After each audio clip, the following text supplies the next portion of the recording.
Around the nation, TYT Nation, Jeff Waldorf here with you. Welcome to the show. It's Friday. We got an enormous show for you guys today. We're going to have a lot of fun. We're going to be talking about, of course, Mick Mulvaney admitting crime. So that's fun. We'll talk about that. We also have Donald Trump choosing the next location for the G7. And why that might be a little bit of a problem for him, both legally and a problem for maybe some of the guests. So, interesting story there. Then we have an awesome story about a failed Trump rally in Washington. You'll never guess why these Trump supporters never made it and who they're blaming it on. I love that story. It's one of my favorite stories of the day. Then, of course, we've got more stories. We have billionaire farmers getting bailed out. I'm not kidding. We have Fox News versus tipping. And also Sally Mae. So some of you might be familiar with Sally Mae if you are still paying on your student loans.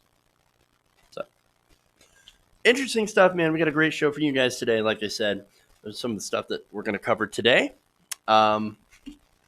Please like and share the stream. Again, it's going to be a great show. So nobody's going to be able to nobody's going to want to miss this. Okay, we're going to have a lot of fun here. And of course, enraged conservatives as usual. And so we'll do that. Let's see. Of course, I want to thank patrons, patreon.com/TYTNation for supporting the show. I'll give you guys a shout out later on, as well as channel members. You can join by hitting the join button below. Helps out, like I said, greatly. And again, Q bounties. I'm going to answer some Q bounties tomorrow. So send those in, qbounty.com. Sign up, and you can ask a question or force me to watch like a 10-minute video and then get my response to it. So that's interesting stuff. So we'll have a little bit of fun there. And that's qbounty.com. So I suppose we should get to the stories. Hopefully now everybody's here. And so, all right. Let's dive in. All right. It is an amazing story. And so there's a reason that I didn't cover it, by the way, yesterday. It's because it had come out just before we went live. And so I couldn't really do anything about that. But now I will. Let me make this bigger. My name here. There we go. I know, just some in-show adjustment and editing. All right. So let's go into this this amazing admission. Okay.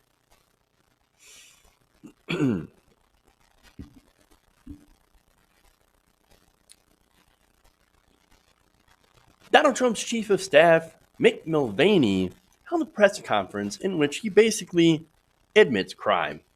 Watch. He also mentioned to me in the past that the corruption related to the DNC server.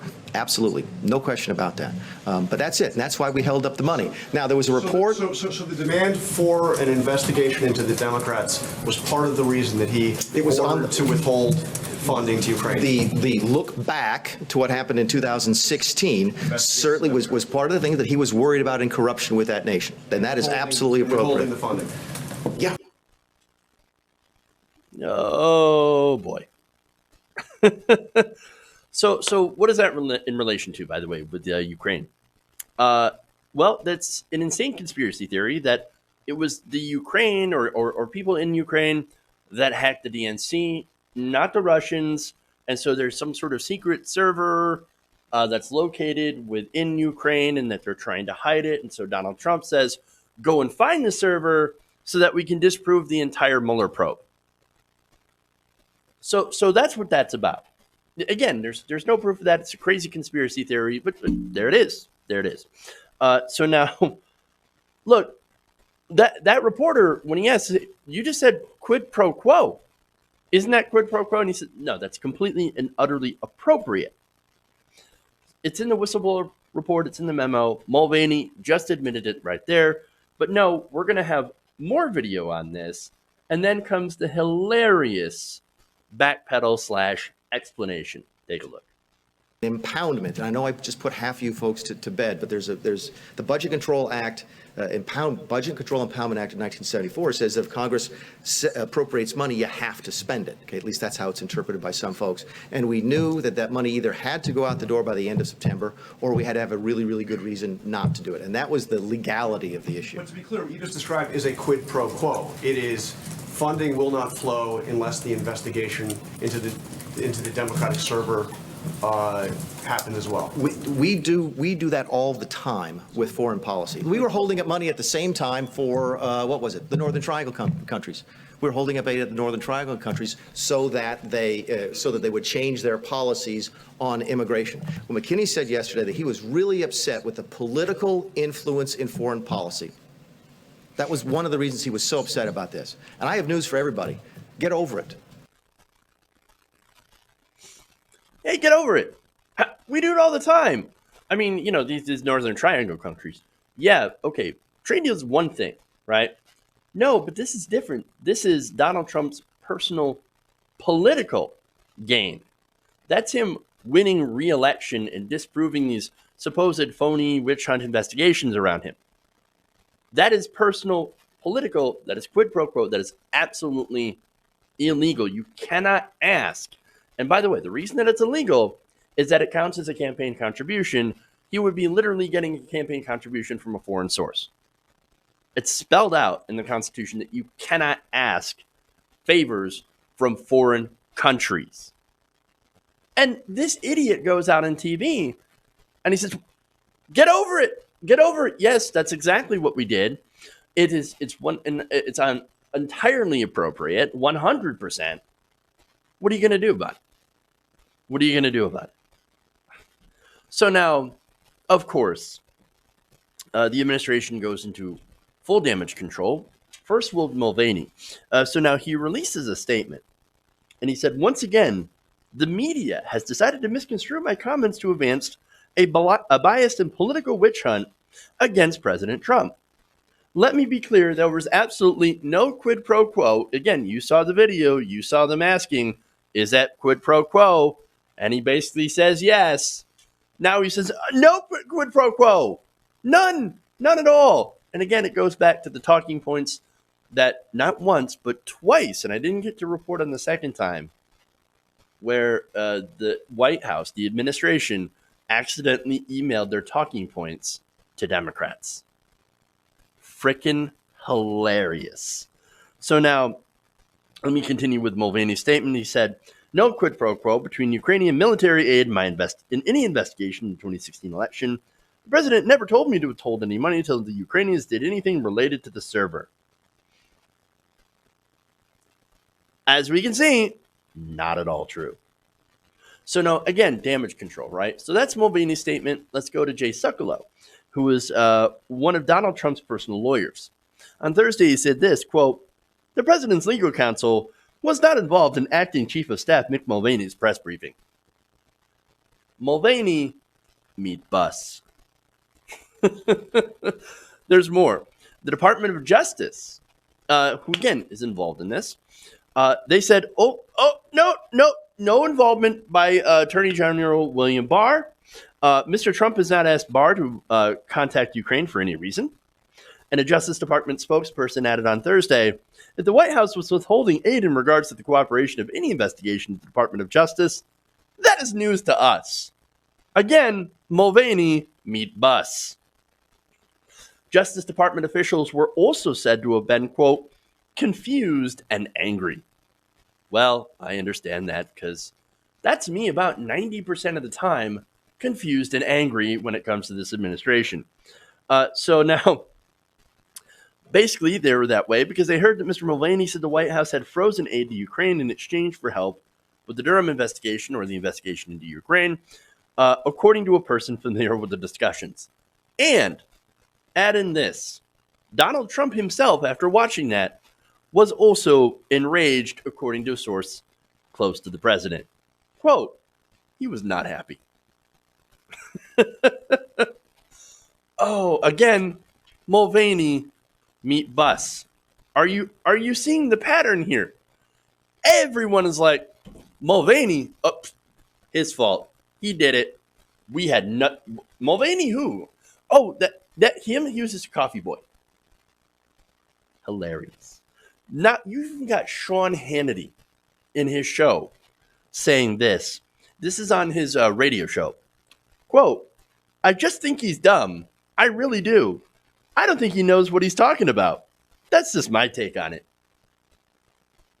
Mulvaney, how's that bus feel? How's it feel to be under that? I mean, does it look like the brakes are good brake lines and all that? Because, I mean, you're in prime position to give us a readout on what the underside of that bus looks like. This is awesome. So, but look, here's the thing. We have testimony from Fiona Hill. This also just happened, right? Now, she is the president's former senior director for European and Russian affairs at the National Security Council. She testified that Mr. Mulvaney was part of a trio of Trump loyalists who conducted a rogue foreign policy operation in Ukraine. Ms. Hill told lawmakers that John Bolton, then the national security advisor and war criminal, instructed her early in July to advise the National Security Council's chief lawyer about the effort by Mr. Mulvaney, Mr. Sondland, and Giuliani. Sondland also said, look, I got pressured to send the no quid pro quo tweet, or I'm sorry, text. And so again, we have the text between Sondland and some of the other officials at the State Department where one of them was like, hey, look, this is crazy that we're actually holding up money for Ukraine for political purposes. Sondland says, no quid pro quo. Call me. Call me. Whatever you do, don't leave a paper trail. Get off of text. For the love of God. Now he's just like, I was pressured into sending that text. What are you going to do, right? Pressured. And so let me go back to Bolton telling Fiona Hill in her testimony, quote, I'm not a part of whatever drug deal Sondland and Mulvaney are cooking up. Yeah. So look, there's some obvious criminality that's gone on here, right? That took place, which is why everybody was like, Mulvaney, he did it. That sounds kind of familiar, right? Because we've already had Rick Perry get thrown under the bus. In fact, Perry just announced his resignation the other day. He's leaving because he just woke up on the other side of that same bus.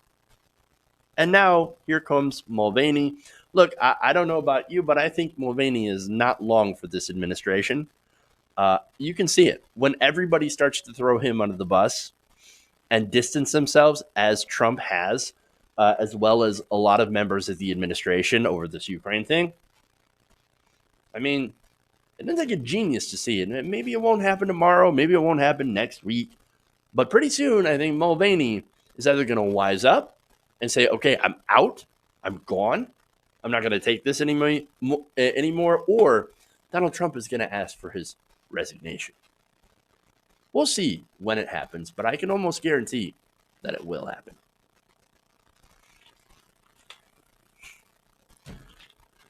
Amazing. Okay. We got more. Let's go to corruption, as usual. All right.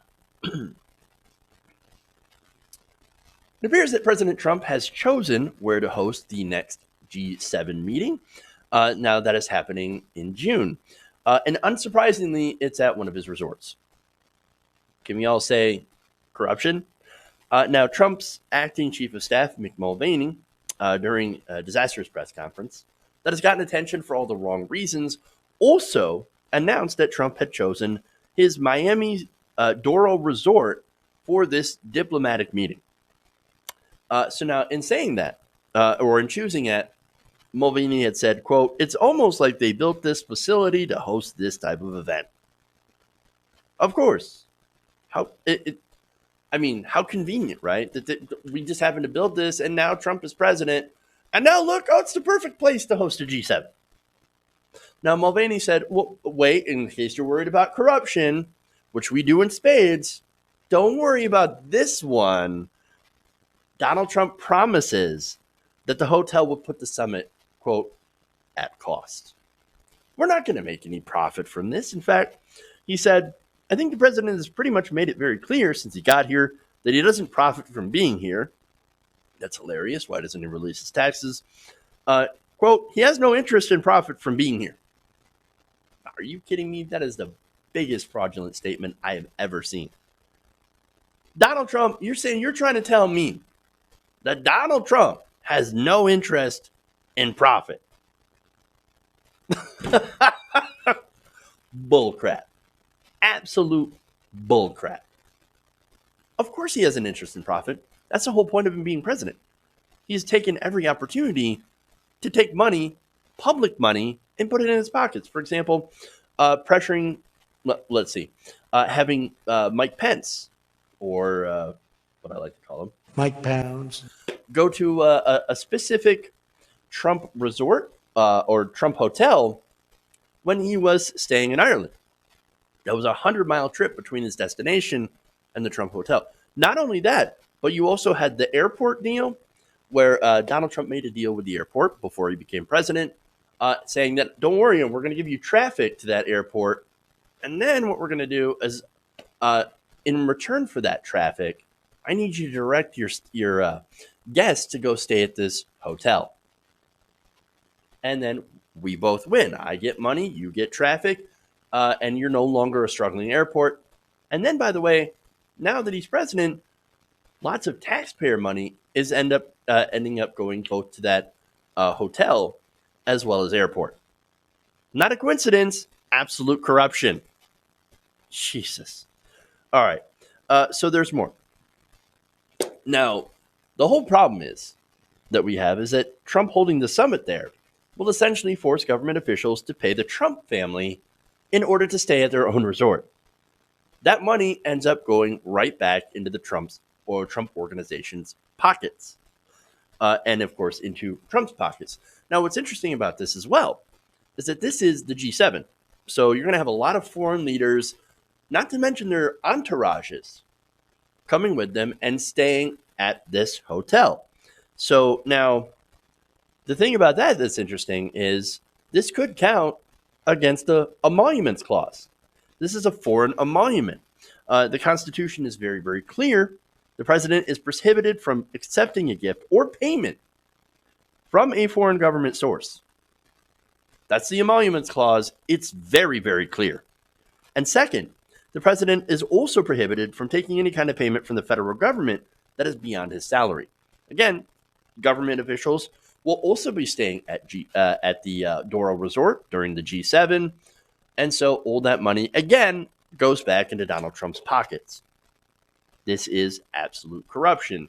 But what's hilarious is their argument is, but it's the best place for people to stay. Is it? Is it? I mean, there seems to be a lot of other hotels around the area that people could stay at that are not affiliated with the Trump organization. But there is a reason, and I will spell that out for you guys.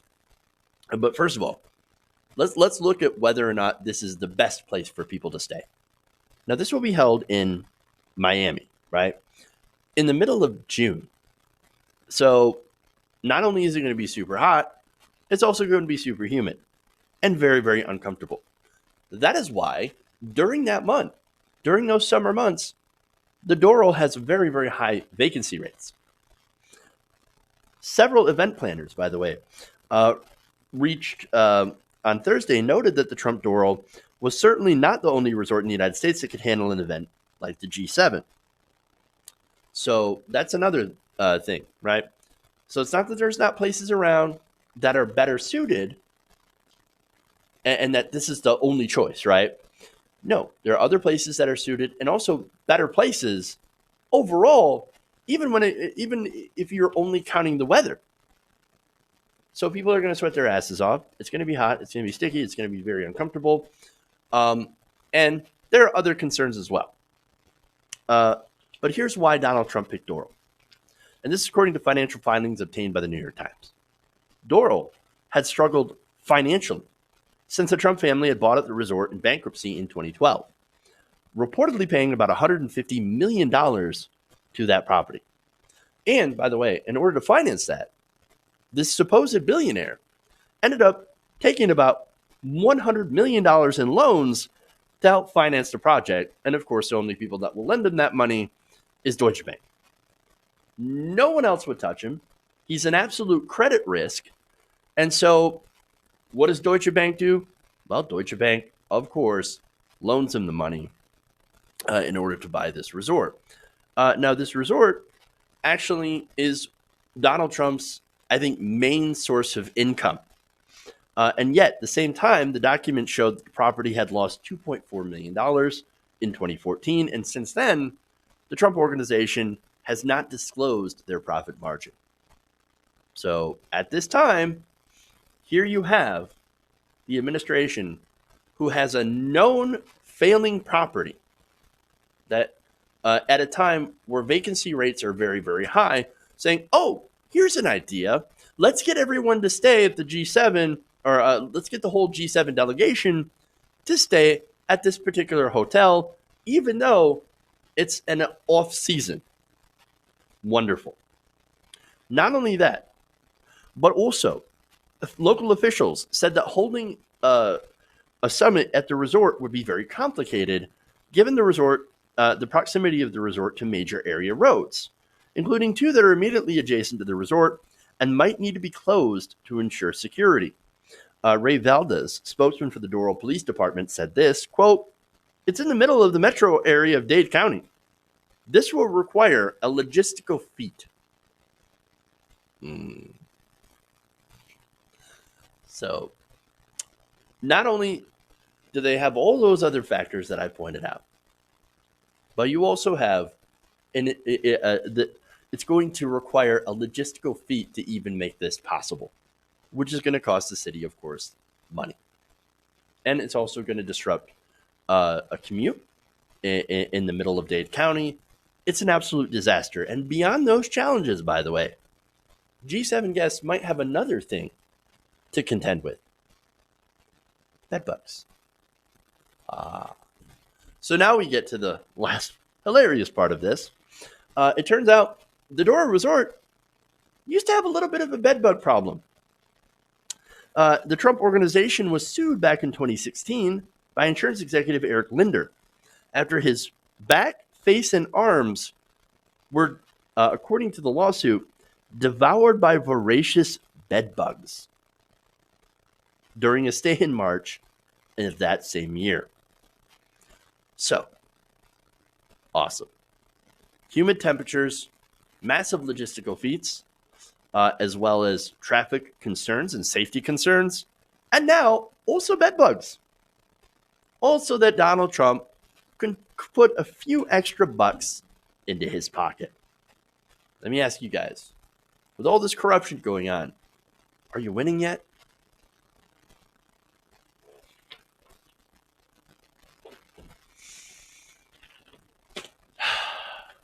Okay. One more story before we head to break. All right. As usual, disaster and fun. All right.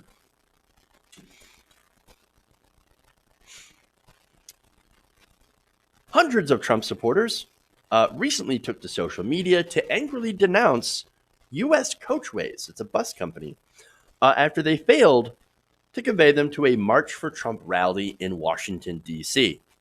So this is fun. So, coming from a report from the Daily Beast, Will Sommer reports that the Trump supporters had expected U.S. Coachways to pick them up and bring them to D.C., where they were set to rally against House Democrats' impeachment inquiry. So they were planning a big Trump rally, and yes, some of them actually were able to go there, but it was supposed to be a gigantic event where these organizers would rent a bunch of buses and bus people in. Okay, look, that's fine, right? So what happened? Well, the buses never showed up.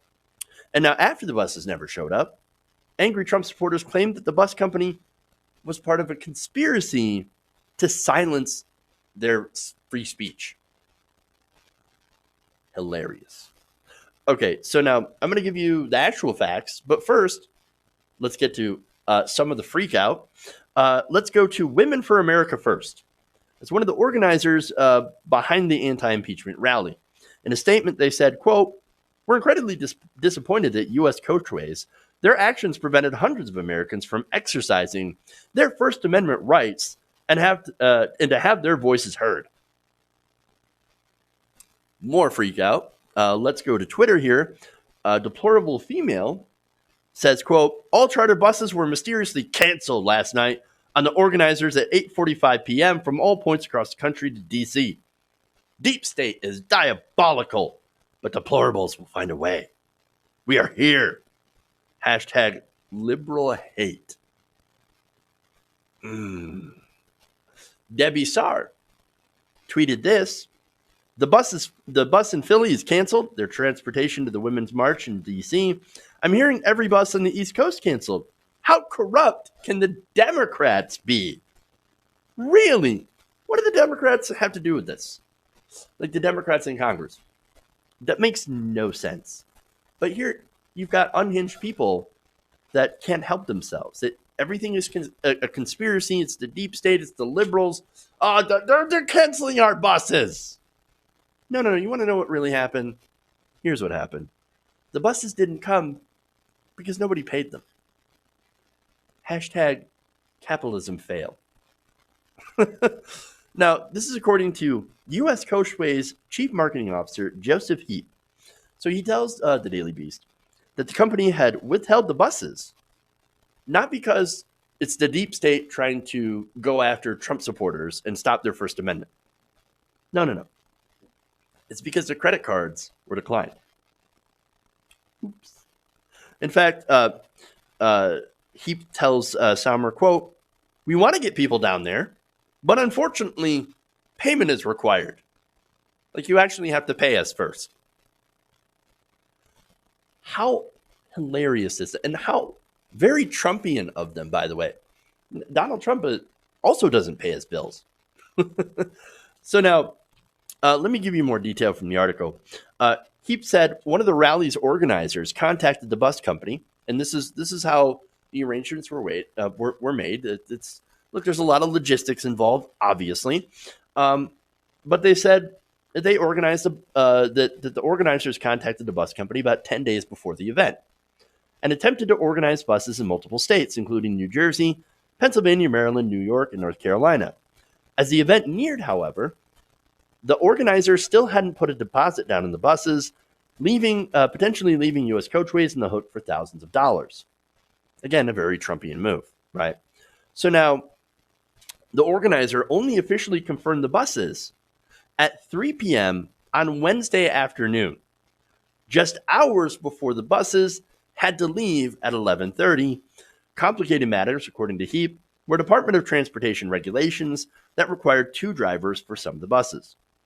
Heap said, quote, "This was not an easy logistical package. Nonetheless, U.S. Coachways was really determined to try to get this, to get this going, right?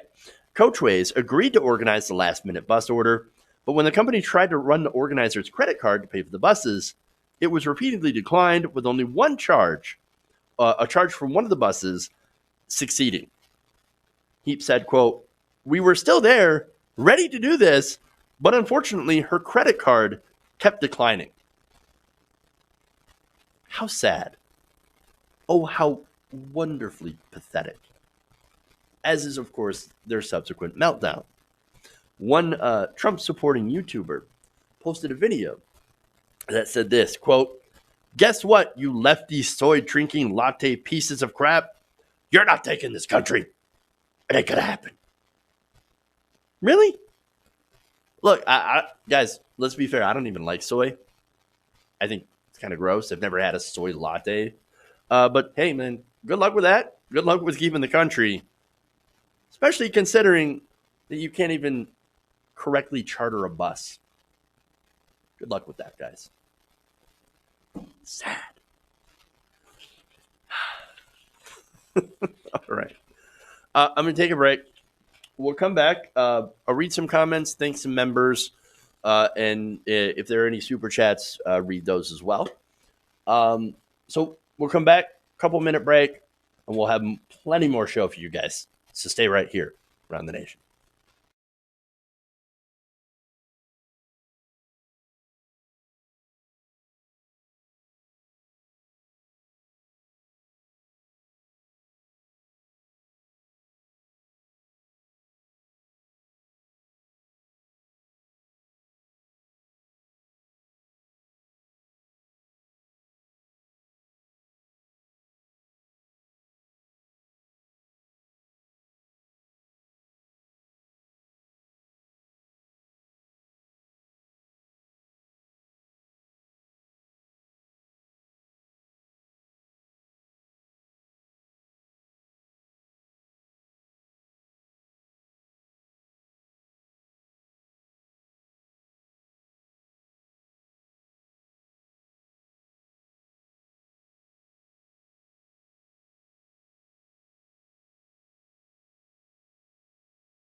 Welcome back to the show. Around the nation right here, TWT Nation. Jeff Waldorf here with you. Okay, so we got some fun comments here. First, let's get to one member comment. And Anderson says, Trump is the captain of the Titanic. But wait, if Donald Trump's the captain, he's president, and so president, captain. But wait, if the Titanic, oh my God, the Titanic is us. We're sinking. That's not good. So, yikes. That's unfortunately very accurate for our situation. Disaster. And then Jonathan Andrzejczyk says, Dems want free stuff. Also, how come we're not getting bus for free? Classic. Okay. Those are some fun comments. Now I want to go and thank some patrons. So I want to give a big thank you, a big shout out to Frank Treboshi, Fred Bayando, Gothic One, and George Fraley. So thank you for supporting us at patreon.com/TYTNation. You can sign up. That's how you can support the show. Another way is channel memberships. As soon as my memberships page actually comes up, I can read off some members and thank you guys and gals as well. So let's see. Here we go. I want to thank Ann Anderson and Crypto Mojito. I think I already said those names. Yeah, I think I already did. Yes, I'm actually way down in the list here. Martin Rainin and Sven R are two other supporters that I want to thank. Again, you want to be a channel member, hit the join button below. I'm going to try to have a member-only stream. So look out for that. Once they get that stuff working, I want to start switching over to having a member-only, maybe no. And by the way, the full main show will still be like online on YouTube. That's fine. This is if you want to watch the show later, sign up for that. But again, we haven't quite worked that out yet. But we'll let you know. Okay. Anyway, we got more stories here, so let's do it. And I love how my comment section is on fire with soy and oat. So discussions. It's fun. All right.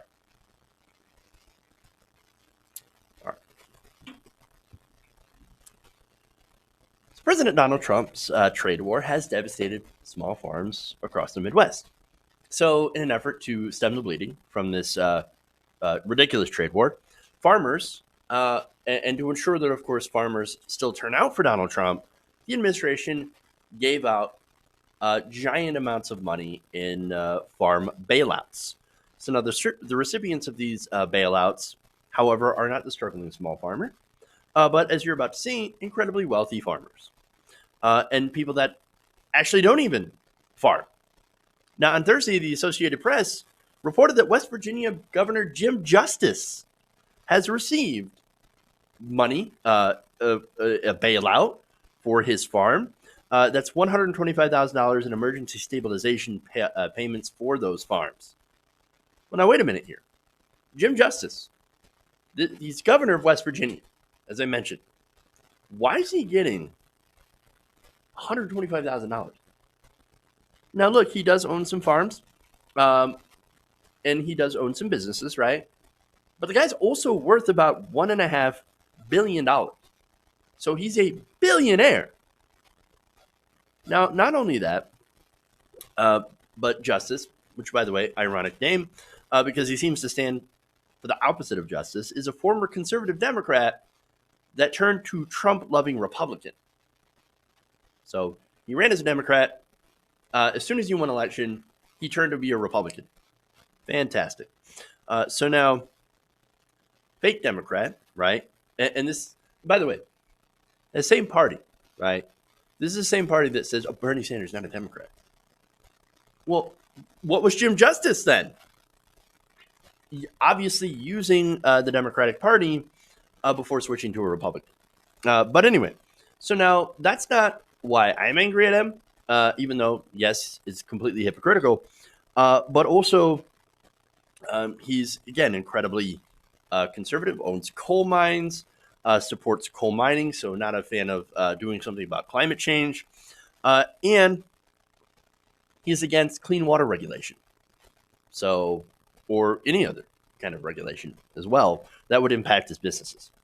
Jim Justice is as far from a Democrat as anyone can get, which is why, of course, he later on turned to being one of the Trumpiest Republican governors. And so he takes that money in return for his loyalty, and it was meant for struggling farmers. And so that's incredibly gross. Now, according to a recent report from the Environmental Working Group, of the $16 billion appropriated by the Department of Agriculture, just 54% of it went to the top one-tenth of farms, with 82 farmers receiving over $500,000, and several recipients were actually living in large cities. So not farmers, people that I guess maybe that own farms, but they live in big cities and they get this money anyway. Or some that is designated a farm, which is not actually a farm. The bottom 80% of farmers, however, received less than $5,000 in cash, and farmers of color received just about nothing. So now Justice isn't alone. There are other Republicans that I've reported on taking these government bailouts as well. One of them is Senator Chuck Grassley. Of course. Note the irony here. You have conservative Republicans basically sitting there with their hands out, applying for this. Again, Grassley himself has applied several times for farm bailouts. Grassley's a millionaire. Doesn't matter. He sits there with his hands out. Please give me that money, Donald Trump. Please give me that government money for my farm. I need it. I have to have it. And then those same people will look at poor people, especially poor people of color, and say, get a job, you bum. Bootstraps. Climb your way up. I mean, come on, man. And then begging to Donald Trump for that farm bailout. It's sick. It's sick. Trump is a reason, by the way, we have farms that are going broke. That stupid, ridiculous trade war with China. And now he's taking the money that he's promising for regular farmers and giving basically to the richest farmers as well as his cronies. This is institutional corruption at its finest. Okay. Moving on.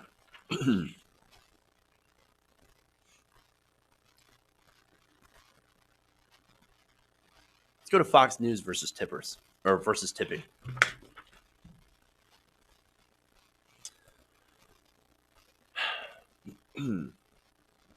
The right video here. The thing that really tips me off is the iPad thing that they hold up in your face after they give you coffee and say, like, do you want to tip me 10, 15, or 20%? And just like right putting, in front of them. I hate that. Yeah. I think I'm that's not afraid rude. to go zero. Zero, Right in their face. not. Of course, Of course. Jesse. Well, I mean, all you're doing is handing me coffee. I Then know. you get a tip for that. It's like, and you're supposed to sign a thing. Oh, how much do you want to tip me? And they're looking over your shoulder. I Yeah. think that's obnoxious. It's too aggressive. Actually, I think that's obnoxious. But I think most people are tipped the way they tip. Like you could really serve a table and do a fantastic job. And if they're 15% tippers, they're going to tip you 15%. If they're 20% tippers, you could like do nothing and ignore them all night. They're going to give you 20%, which doesn't make any sense. That's obnoxious. Oh, I actually know something that's even more obnoxious than that, apparently. That would be Martha McCallum. And so that's a group of overpaid Fox News talking heads complaining about tipping. Because, and they wonder why I think almost half of all young people who work in those jobs want to smash capitalism. So again, Martha McCallum, Jesse Waters, and the supposed comedian Greg Gutfeld are there because apparently punching down seems to be funny, at least when it comes to conservatives. And so, look, I've got a lot of thoughts here. So for one, the fact that they're doing a segment on tipping when they're all essentially millionaires, kind of interesting, kind of funny. Now, the other thought here is look at the disdain that they have for regular working people doing those service jobs. Again, these are the people that serve them their food and drinks, right? And from the sound of it, they believe that they're better than them, that they're better than the servers. How much more obvious does it need to be to show that they despise working people? So now, let's get into the details, right? So there's that Chiron, right? 20% tip for bad service. So let's dive into that. Tip is not a reward, right? So let's get that straight. A tip is actually the majority of a server's salary. Now remember, the federal minimum wage for tipped workers is about $2, $2.13 an hour. Because according to the government, who set that wage, the expectation is that the customer will cover the additional $5.13 to the server so that they can make minimum wage.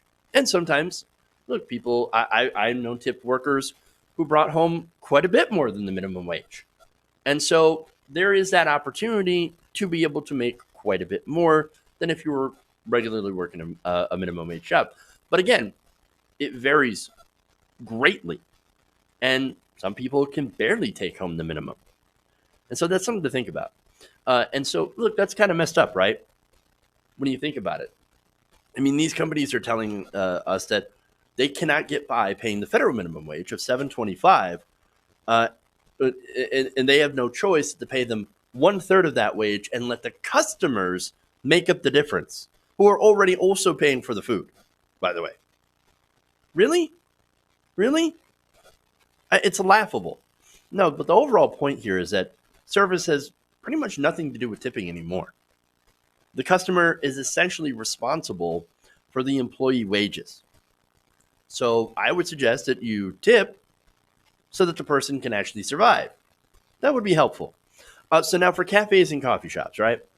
Now, most tips, I think, are pooled. And I think it depends on the establishment, right? Meaning, though, that the person who hands you a cup of coffee is really only getting a few cents out of any tip. And then it's being basically distributed to all the other employees. And so that's something to consider as well when you go to tip. Now, also consider the jobs, right? Now, look, it's not just about handing out coffee, right? No, you also make more complicated drinks. There's also being on your feet for 8 hours, serving customers. There's customer service, which is horrible, especially if you're serving somebody like Jesse Waters. Probably has to be the worst experience imaginable. There's heavy lifting. There's doing inventory. There's ordering. There's cleaning. There's doing all sorts of things. There's a lot of hard work involved. So it's not like these people have it easy and sit on their butts most of the time. No, they don't. And it requires skill to balance all these different responsibilities. I know I couldn't personally do it. It'd be too fast-paced for me, which is always why I respect the people who actually prepare my meals and I actually do treat them well. And more importantly, I tip well enough to survive, to make sure that these people survive. Unlike Jesse Waters and the rest of these fox hens who are paid over $15,000 a week to sit on their couch and dump on working people. I think I'm fairly clear about that one. All right. So let's go to dump on Sally Mae.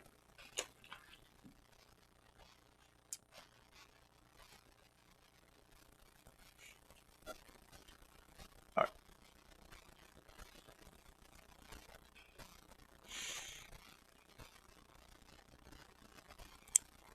People online are outraged following a new report that student loan servicer Sally Mae had decided to reward some of its employees with a trip to Hawaii in order to celebrate a record year of profit.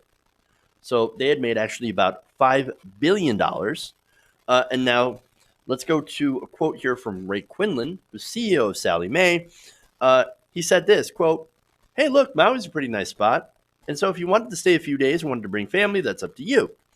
And he said that the news trip, or he told NBC News, the trip was in part to celebrate a record year of $5 billion in what he called sales. So now, what he calls sales, and if you're not familiar with what Sally Mae does, they're essentially a student loan servicer. Okay, so these are the people that either manage or loan out money to students, to prospective students, so that they can get a higher education and then often charge high amounts of interest on the payments of which they get back. And I'll give you a story on how bad that can actually be. So now, again, what he calls sales are people getting into massive debt for arguably decades, 10, 20, 30 years, tens of thousands, hundreds of thousands in debt. They get into that debt. in order to try to create a better life for themselves through higher education.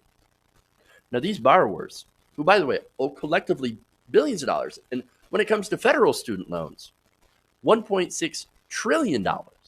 Not to mention, like I said, the private loans that are involved, and this is what part of this is as well. They're not happy about this. So now, one example here is Paige McDaniel. So she's 39 years old, and she took out a federal Sallie Mae student loan in order to pay for her undergrad degree 20 years ago. So this wasn't just now. And this is while Sallie Mae was still one company. Then they spun off into Navient as well, which is my current student loan servicer, by the way. Now, 6 years later, before the Sallie Mae split with Navient, she had taken out a private loan with the company to pay for grad school. Now, she thought, because it wasn't clear, that they were the same kind of loan, that federal student loans and private loans were essentially the same. So when you get into the details, you realize that, no, they're not quite the same. Now, she said she borrowed about $120,000 for her tuition at Lakeland College for a master's in business administration and to help with the cost of living as she worked through school. Now, the agreement, which included a warning to read it before signing, said the interest rate was variable. But she says she doesn't remember being told that the rate was much higher on the private loan. And so, look, there's a lot of things to read through. There's a lot of things to consider. And if you're young, or if you're not exactly savvy with money, there's a way that they can prey on people with, intentionally obtuse and clouded language. And so you don't necessarily know what you're getting into. And so you could say, well, that's her fault. Maybe she should know more. Maybe she should know better. And then there's the other side that says, yeah, but these companies put it up in such non-plain language, such complicated language, that it really makes it difficult for you to know exactly what you're getting into. And considering how most people who take out student loans are usually fairly young at the time, in their late teens or early 20s, when they don't have as much life experience, you're not exactly taught about variable interest rates in high school. You taught how to, interestingly enough, square dance, but that doesn't seem to have helped me very much in my life. But doing taxes, a class on taxes would have been great, or on doing bank loans. But nonetheless, a lot of these people don't have this education. They don't really know. Ironically, they're going to try to get that education, so they don't know exactly what they're getting into. And so that can be quite a bit of a problem, right? And so now after graduation, Sallie Mae expected McDaniel to pay about $1,500 a month in student loan servicing. Now, she had a problem. She couldn't afford that. She's like, wait, I can't afford that. Can we make a payment arrangement? So that sounds reasonable, right? In federal student loans, for example, they allow for income-based repayment plans. So if you don't have that amount of money, you're able to work with your servicer to get a lower payment. Now, that does extend the life of your loan. That also nets them quite a bit of interest. And so that's another problem as well, which is why if you can, make the highest amount of loan payment you're able to make in order to get that down, because they will destroy you with interest. Nonetheless, she says, I can't afford to pay $1,500 a month right now. Can we work something out? Can I get on some sort of payment plan? Sallie Mae said, absolutely not. We will not do that. In fact, here's what they said. So sorry to hear that you can't pay. I guess we'll just have to put a lien on your house and garnish your wages if you don't make those payments. Wait. Oh, no, we'll take your house and we'll garnish your paychecks just to make sure that you pay back that loan, even though she is more than willing to make a payment arrangement. And by the way, with the interest that they charge, Sallie Mae would end up making more off that loan even if they had smaller payments per month. Disastrous. And so now, for $120,000 that she had borrowed, McDaniel owes a total of $304,000 in student loan debt. At more than double. You got to be kidding me. Again, 14 years ago, She took out $120,000 loan with Sallie Mae, and still $304,000 because of the interest. Even trying to make payments, that interest. I mean, again, it makes even if you're making these payments, they still end up being more, and so that's the predatory trap that millions of people have found themselves in. And now, what's different between federal student loans and private loans, and you can thank Joe Biden for this, is that federal student loans are not dismissible in bankruptcy. Private loans are, so this was a private loan. And so what she did is that she declared bankruptcy in order to save her house. She couldn't afford the payments. They wouldn't work with her. She wanted to save her house. And so she declared bankruptcy. And apparently, Sallie Mae has refused to discharge the loan. $304,000. McDaniel said this, quote, "There's just no way anybody could ever dig themselves out from underneath that." Well, I don't know. You should talk to those executives that are living it up in Maui right now. I'm sure they could dig out of that.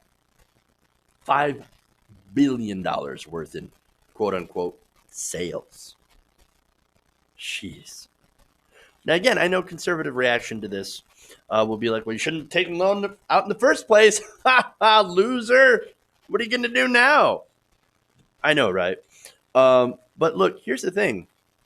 Conservatives, they don't understand that education was supposed to be the great equalizer, and that a lot of us with the student loan debt, we were essentially sold a lie, an absolute lie. Go to college, get a good job, make lots of money, and then you can repay your loans. Oftentimes, people signing up for college, they don't know about variable interest rates and et cetera. And so they also don't know about predatory private student loans. And by the way, this is an example of one. Ashley Harrington, Senior Policy Counsel at Student Debt on the Nonpartisan Center for Responsible Lending, said this, quote, "We worry about private student loans. They don't have the same protections for borrowers that federal loans have." And Harrington points to private student loan companies that often employ subprime lending practices. Now, if that sounds familiar, it's because that's part of what crashed the economy back in 2008, except it didn't have to do with subprime student loans, but it was subprime mortgages. And so they would loan out money to people who had no ability or expectation to be able to pay it back. And of course, this generally disproportionately affects Black, Latino, Native American, and female students. Black undergrads with debt are unable to afford their loans at 5 times the rate of white bachelor degree graduates, according to a study done in 2019, done in part by the CRL. So you have loans out there that are incredibly predatory. So now the news comes out, and now there's a lot of outrage when it comes to social media. In fact, Sallie Mae is actually trending at the time of this story on Twitter. And so here's what some of the people were saying. Monster Keneally says, "Didn't we taxpayers bail out Sallie Mae just 10 years ago? And now they can afford to send their employees to Hawaii to celebrate? That doesn't seem right." Chuck says, "Sallie Mae said, F them kids." Eli in Retrograde says, "How many signatures do I need to petition to launch every single exec at Sallie Mae into the effing sun?" There's even politicians that got into it. Representative Joe Cunningham said this, "Student loan debt is an albatross around the neck of millions of Americans, pushing the American dream further and further out of reach. Sallie Mae execs are literally vacationing off their struggle. Something's not right with this picture." I agree wholeheartedly, which is why I'm glad that there are policies out there to address this issue. Pay Resist says, "Sales makes it seem like the people buying Sallie Mae's product had an actual choice if they wanted to afford an education. Because, of course, education here in America costs so incredibly much, it is prohibitive to anyone except for the non-rich." And finally, Ben Kesslin says, "As 1 in 5 adults wonder how to pay off their $1.6 trillion in student loan debt, Sallie Mae execs wrestled with a different question. How should they spend their downtime on their paid trip to the Fairmont Resort in Maui?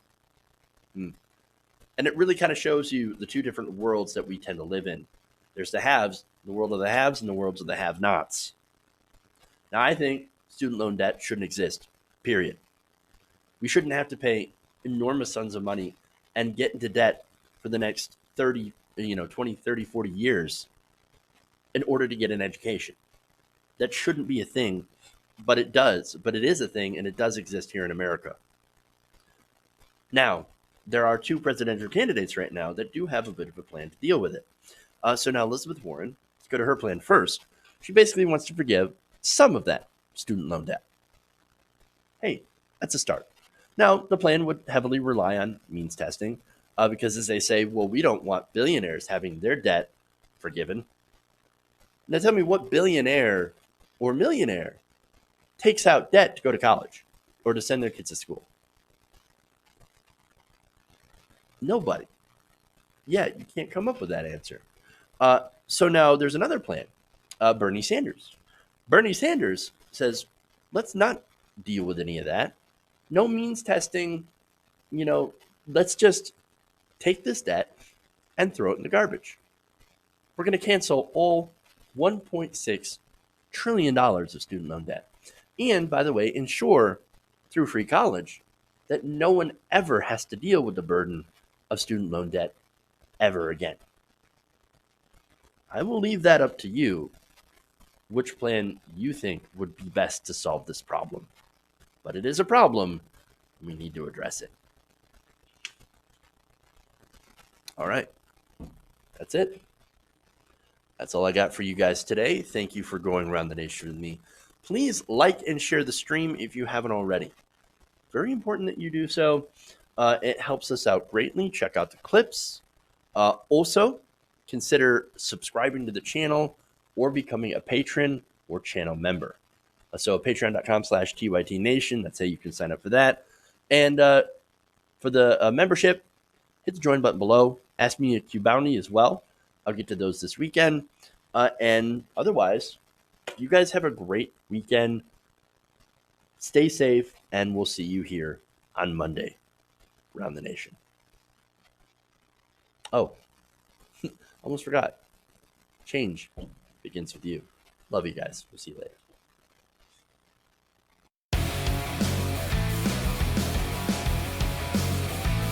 Mike Pounds.